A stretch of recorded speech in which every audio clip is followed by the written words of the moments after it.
देखिए कौन ड्रामा कर रहा है, किसके इरादे क्या थे, वो कम से कम स्पष्टता से अब आपके सामने है। और जिनको मौका मिला था ना ये प्रश्न उठाने का, उनके लिए बहुत बड़ा उत्तर है। जरा आईना देख लीजिए। अगर अभी भी नहीं समझना चाहते तो ये आपके ऊपर है, मत समझिए, लेकिन ये स्पष्टीकरण बहुत क्लियर बताने को है कि वो संत का लिबास ओढ़कर, खुद को साधु बताकर क्या इरादा लेकर यहाँ पहुँचता है। यानी जो इमेज कहीं ना कहीं पाकिस्तान के भविष्यवाणी के, जीत के भविष्यवाणी के साथ डेंट लग गई थी, उस इमेज को बनाने का एक मौका फिर से मीडिया के कंधे पे चढ़कर वो तलाश रहे थे। और सारा ड्रामा खुद रचा, क्योंकि उनका इरादा क्या था ये अभी अभी आप सुनेंगे ना तो हैरान रह जाएंगे। सुनिए जरा, देख लीजिए ये इरादा इनका क्या था।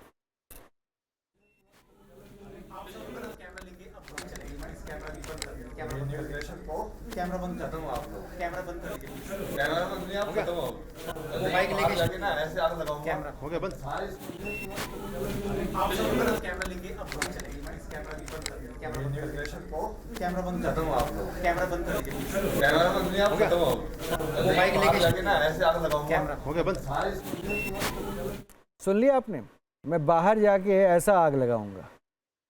यानी सब कुछ उनके प्लान के अकॉर्डिंग चल रहा था, इसलिए उन्होंने ये कह दिया कि बस अब तैयार हो जाओ, न्यूज़ नेशन को ख़त्म कर दूंगा, बाहर जाके ऐसा आग लगाऊंगा। एक रिपोर्ट देख लीजिए, बाहर जाके क्या तमाशा फिर उन्होंने शुरू किया और उसके बाद सोशल मीडिया पर क्यों इतना वायरल हो गया, जरा देख लीजिए।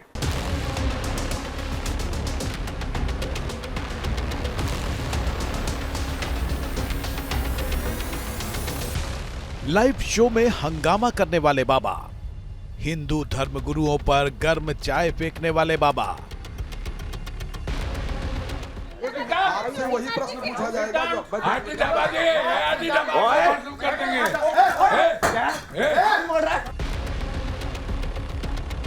धर्म गुरुओं का अपमान करने वाले बाबा, कोई गेट बंद नहीं है, गेट देखो ये है ना, पागल लोग यहाँ पे इकट्ठे। न्यूज नेशन पर गलत आरोप लगाने वाले बाबा,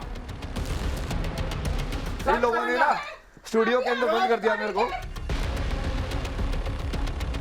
न्यूज नेशन के स्टूडियो में आने के बाद ये सारे काम किए आईआईटी बाबा ने। उन्होंने पहले स्टूडियो के अंदर एफआईआर दर्ज कराने की धमकी दी।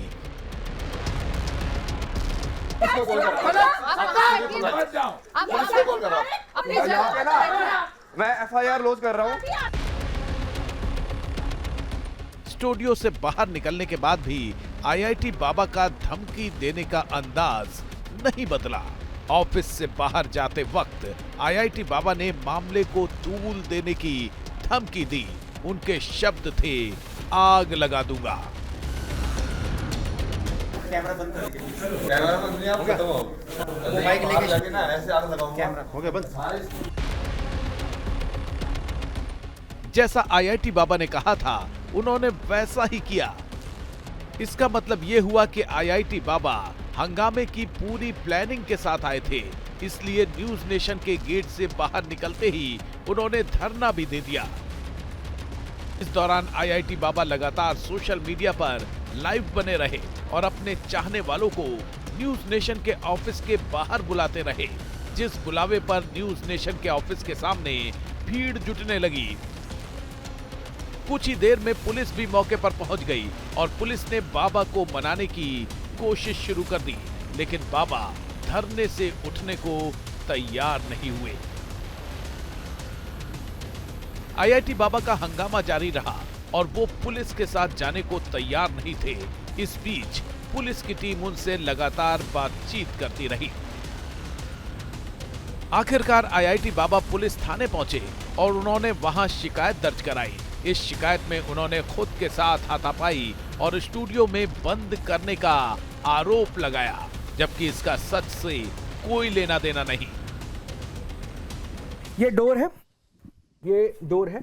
इस डोर में जरा ऊपर से लेकर नीचे तक कहीं देखिए, कहीं आपको कोई लॉक नजर आ रहा है क्या कपिल? नहीं, कोई लॉक नहीं है, कोई लॉक नहीं, बिल्कुल कोई लॉक बल्कि अंदर से भी दिखा दीजिए। मैं अंदर से भी जरा आप प्लीज इधर आ जाइए। ये आप स्टूडियो के अंदर ही हैं, ठीक है? ठीक है, स्टूडियो के अंदर ही हैं। ये मैंने ये गेट बंद कर दिया। अब जरा मुझे यहां दिखाइए कहां आपको लॉक नजर आ रहा है। क्या इस गेट को बंद करना मुमकिन था? इसी गेट की बात वो कर रहे थे और इस गेट को खोलने के लिए ऐसे की ओर खींचा जाता है। अब सवाल ये कि आखिर बाबा ने ऐसा क्यों किया, जिसका जवाब हम आपको पहले ही दे चुके हैं। सोशल मीडिया पर फॉलोअर्स बढ़ाने के लिए, खुद को और लाइमलाइट में लाने के लिए बाबा ने ये नुस्खा अपनाया।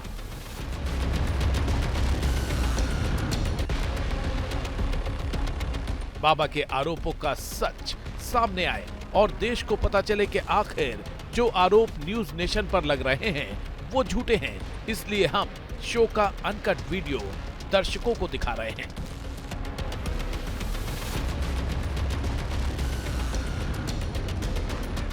मुझे एक एक करके जरा मतलब समझाइए, क्या समझ में आया? आग लगा दूंगा। प्रियंका जी, शुरुआत आप कीजिए पहले। देखिए, मैं तो पहले मतलब जो मैंने पहला शब्द बोला था वो यही था कि कॉन्स्पिरेसी थी, पूरा प्लानिंग करके आए थे। और मैं तो ये भी कहना चाहूंगी कि ऐसे आदमी की ये भोले भाले हैं।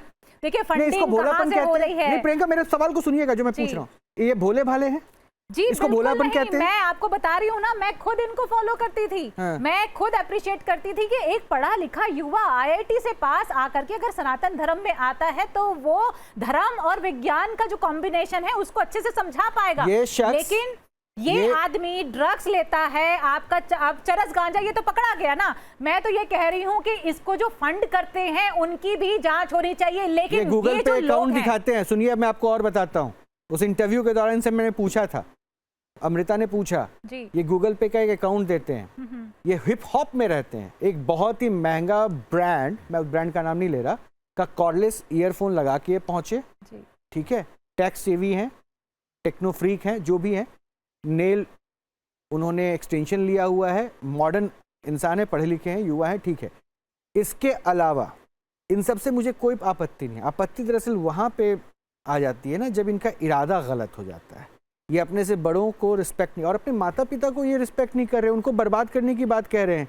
ये इनके फॉलोअर्स कम से कम इस बात को क्यों नहीं समझ रहे हैं? इनको सुपर हीरो मान रहे हैं। चुकी है रोहित जी, एक एक करके राजमिश्रा करने की, युवाओं को ये दिखाने की कि मैं विक्टिम कार्ड खेलना है, और विक्टिम कार्ड खेल करके किस तरह से फॉलोवर्स बन रहे हैं। मैं बार बार ये कह रही हूँ, आग लगा दूंगा क्या मतलब हुआ राजीव? बिल्कुल लगा दी क्या इन्होंने आग लगा देने का मतलब ही ये है कि उन्होंने तो स्पष्ट कहा मैं न्यूज नेशन को बर्बाद कर दूंगा। उनको पता था कि आग मैं किस प्रकार लगाऊंगा, मैं सिंपैथी प्राप्त करके आपके नाम को बदनाम करके अपने आप को ऊपर लेकर के जाऊंगा, और उन्होंने वही किया जा करके। अब एक बात बड़ा क्लियर देखने वाला है, यहां पर जो समझने वाली एक आवश्यकता है, आप बड़ा क्लियरिटी के साथ, ये आप लोग बार बार कह रहे हैं ना कि उसको मेंटल हेल्थ प्रॉब्लम है। ये मेंटल हेल्थ प्रॉब्लम नहीं, ये सबसे चालाक व्यक्ति है। आप सोचिए, आपने किसी भी संत को जनरली प्रेडिक्शन पता है कब करते हैं? हमारे शास्त्र में बहुत सारे ऋषि हुए। सर उस पे नहीं जाऊंगा मैं उस पे नहीं जाऊंगा, आप प्लीज टू द पॉइंट रहिए, प्लीज। टू द पॉइंट ही बता रहा हूं, ये जस्ट पैसा कमाने का तरीका था।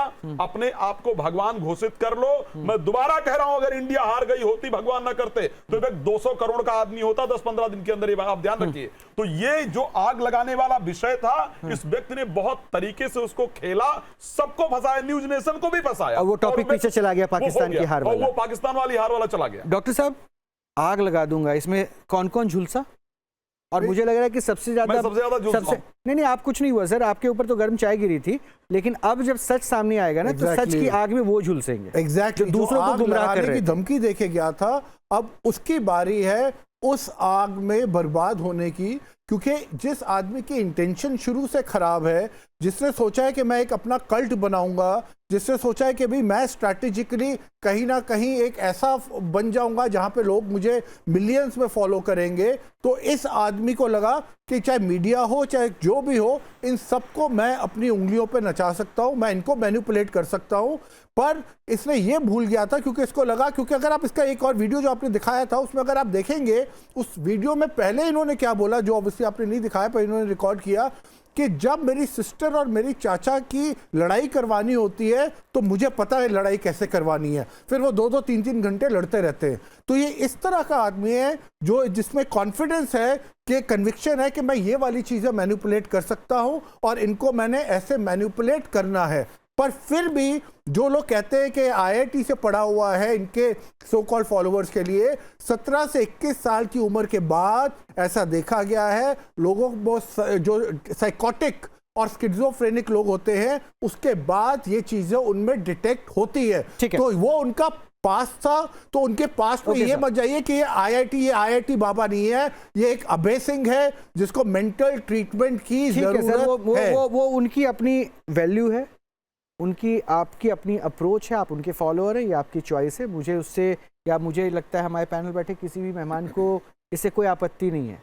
आप कम से कम सच समझिए, ये ज़रूरी है। एक शख्स अपने हिसाब से मीडिया को इंटरव्यू देने के लिए टाइम देता है, वो यहाँ पहुँचता है, वो तय करता है कि स्टूडियो में कौन बैठेगा नहीं बैठेगा, वो तय करता है कि शो को होस्ट कौन करेगा, वो तय करता है कि स्टूडियो में गेस्ट की एंट्री कब करवानी है, वो तय करता है कि हमारे शो के इंटरव्यू का मोड क्या रहेगा, क्वेश्चंस क्या रहेंगे, वो तय करता है कि हमें आगे ड्रामा कब क्रिएट करना है। यहाँ से उठ के जाते वक्त वो शख्स अगर गुस्से से शो छोड़ के जा रहा है, क्योंकि जब भी हमारे गेस्ट आ रहे हैं वो स्कोपी में बैठने के लिए आ रहे हैं, लेकिन वो उठ के जा रहा है, तो उठ के जाने के बाद अपना सामान उठाने के बाद वो कब उठा के जाता है, ताकि उसे आगे क्या करना है ये पता रहे। गेट बंद नहीं होता, गेट बंद होने का इल्ज़ाम लगाता है, यहाँ बैठ के प्रदर्शन करता है, झूठा आरोप लगाता है गेट बंद है, वो भी आपने देख लिया। इसके बाद जब स्टूडियो से वो बाहर निकलता है तो सीधे वो एग्जिट गेट के पास खड़ा हो जाता है, जहाँ से वो सीधा जा सकता था, लेकिन वो वहाँ से जाता नहीं है, वो वहाँ पे बैठ जाता है ताकि फिर से एक बार ड्रामा क्रिएट हो। और उसके बाद नीचे जाने से पहले धमकी देता है, न्यूज़ नेशन को बर्बाद कर दूंगा और आग लगा दूंगा। और उसके बाद नीचे जाके जो मैशअप क्रिएट होता है, उसके सोशल मीडिया पर आपके सामने वो तस्वीर आती है सिंपैथी बटोरने की। लेकिन यति जी, अब आखिरी फाइनल कमेंट, इस आग में क्या इतनी तपिश थी? नहीं, देखिए रोहित जी, झूठ में कभी भी तपिश नहीं होती और झूठ से किसी का भी भला नहीं होता। इसने जो कुछ नुकसान किया है वो अपना किया है और सनातन का किया है। सबसे बड़ी बात यह है रोहित जी कि मैंने जितना समझा, सारा जो कुछ हुआ उसके हिसाब से एक फंडिंग इसको प्रॉपर हो रही है। ये प्रोजेक्टेड व्यक्ति है जो ये चाहता है, इसके पीछे के लोग जो इस पे पैसा फेंक रहे हैं उनकी मंशा है सनातन को बदनाम करने की।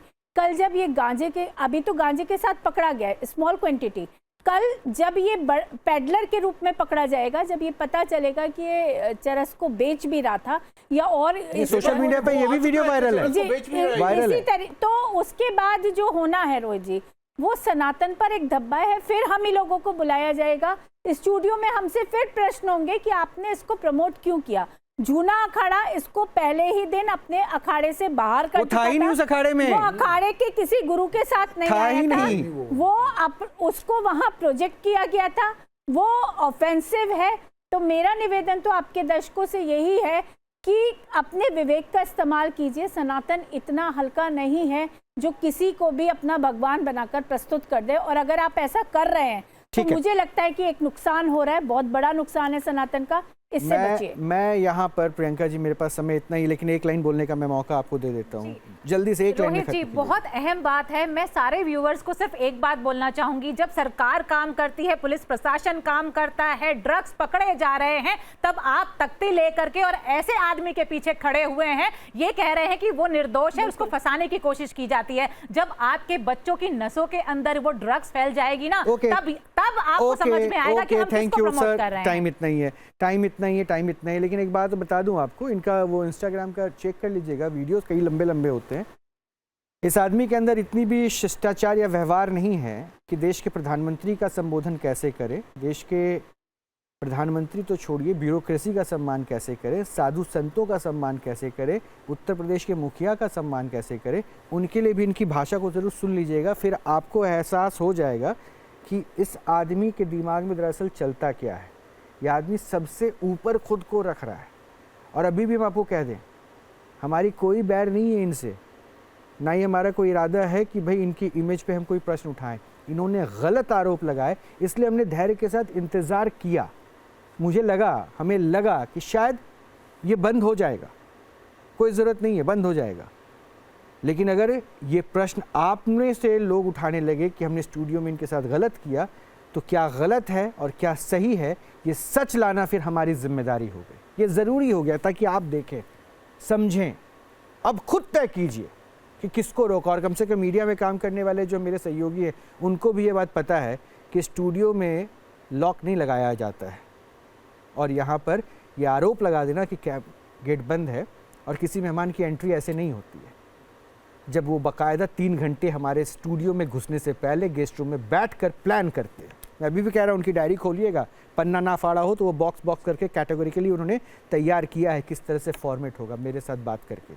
और इसलिए प्लानिंग का उनका हिस्सा था कि 40 मिनट बाद अब पब्लिक को बुला लीजिएगा, और तब ये बाबा वहाँ पहुँचे, जिसमें से आप लोगों ने कहा उनके मना करने के बाद क्यों। और रिएक्शन को फिर से ज़रा देखिए, उनका रिएक्शन, उनका बॉडी लैंग्वेज। मैं फिर कहूँगा ख्याल रखिए, अच्छे से रहिए। नमस्कार।